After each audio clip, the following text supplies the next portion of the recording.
Noong nakaraang linggo pa lang, nagsipag-uwian na ang ilan nating kababayan sa mga probinsya. May mga bibiyahe pa kaya ngayong araw? Alamin natin mula kay Isay Reyes na nasa Araneta Center Bus Terminal dito po sa Quezon City. Isay, good morning! Good morning, Susan. Kumpara nga nitong mga nakaraang araw, hindi na kasing dami ang mga bumabiyahe dito sa Araneta Center Bus Terminal ngayong araw mismo ng undas.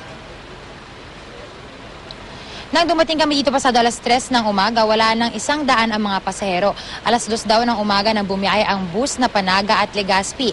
Kung nitong mga nakaraang araw sangkaterba ang mga nagpapalipas ng gabi dahil sa delayed na biyahe paluwas, ngayon naman ay may mga nakilala tayo dito. Nandito rin nag-overnight dahil delayed naman ang dating ng kanilang hinihintay.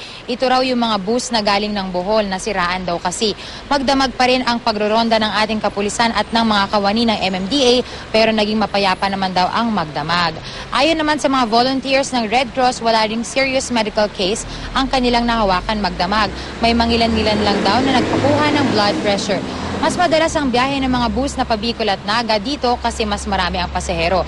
Pero patuloy pa rin naman ang biyahe ng mga bus na Pasamar, Leyte at Tacloban. So yan muna ang aking update mula dito sa Araneta Center Bus Terminal. Balik sa iyo, Susan.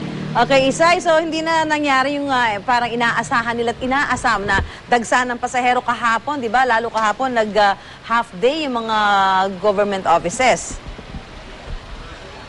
Yes, Susan. Actually, medyo nagulat ngayon mga ilang security personnel dito. No? Kasi daw hindi daw ganun karami yung dagsa ng tao as expected. Pero inaasahan daw nila na bandang mga alas 8 o alas 9 siguro pagdating muli ng mga bus na babiyahe ng Tacloban, baka raw magdatingan na naman itong bugso ng maraming pasahero. Yung mga nagpa-reserve dahil alam na nila yung kanilang oras ng biyahe. Maraming salamat, Isay!